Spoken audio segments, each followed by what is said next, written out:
Hello and welcome to my podcast.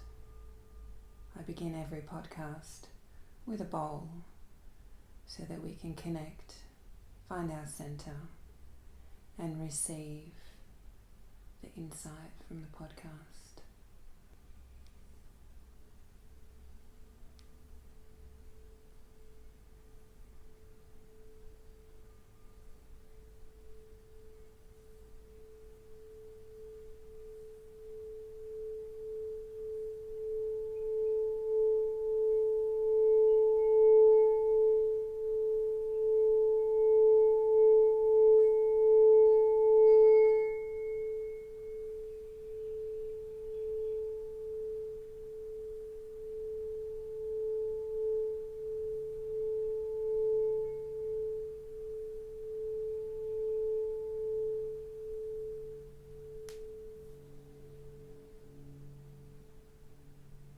And so we begin. Hi, welcome to my next podcast. In this podcast, I wanted to share something with you. I've just had a big awareness that's come to me, and it's so funny, we go through life with these things that we believe to be real or we believe to be true, and it's only until something happens that's quite profound that we go, hang on a minute, I've been playing that story or that record. Where does that even stem from?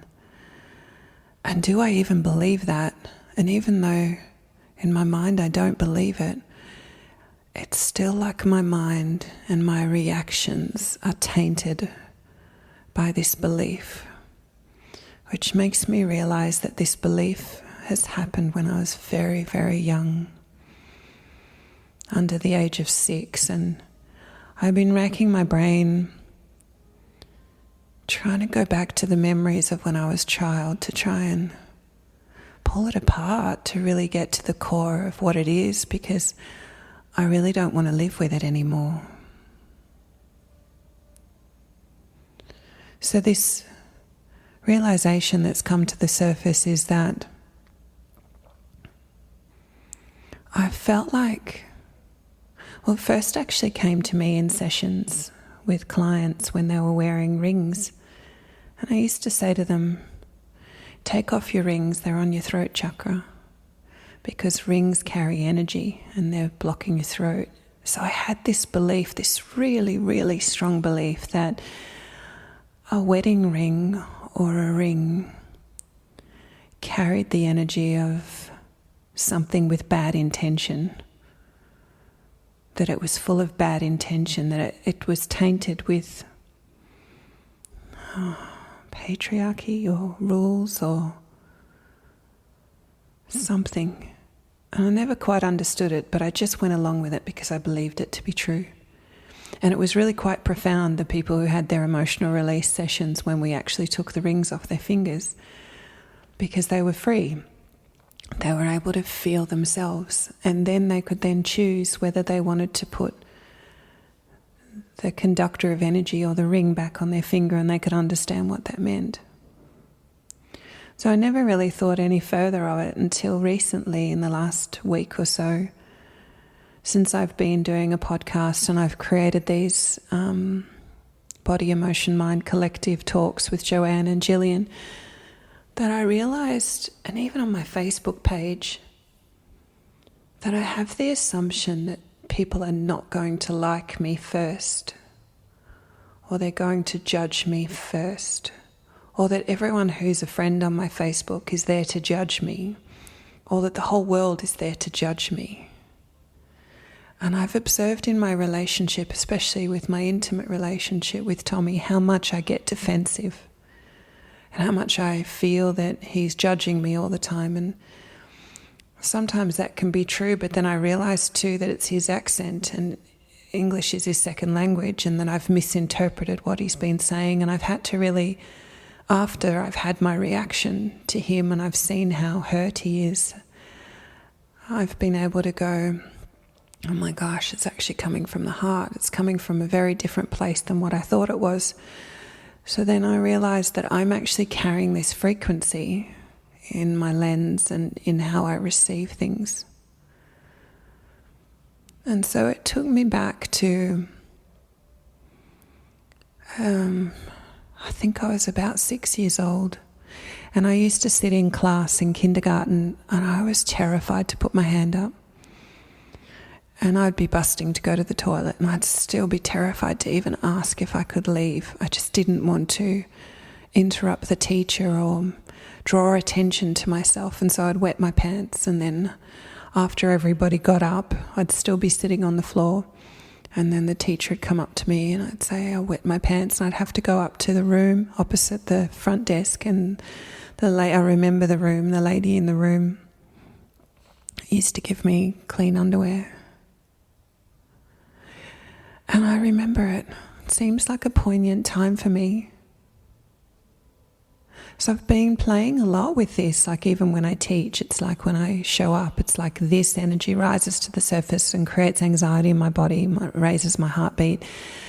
And then I rise above myself to actually assess everybody in the room so that I can establish how I can be received by them, how they can like me. Because it's really important to me in my life to be liked, which is another realization I've come to realize, that I would almost not be myself and cultivate a personality of who I thought I was so that I could be liked and people would like me and I could have friends. And so that then takes me to school with my pink lunchbox and looking at all the little gangs that are created and thinking, who's going to be my friendship group?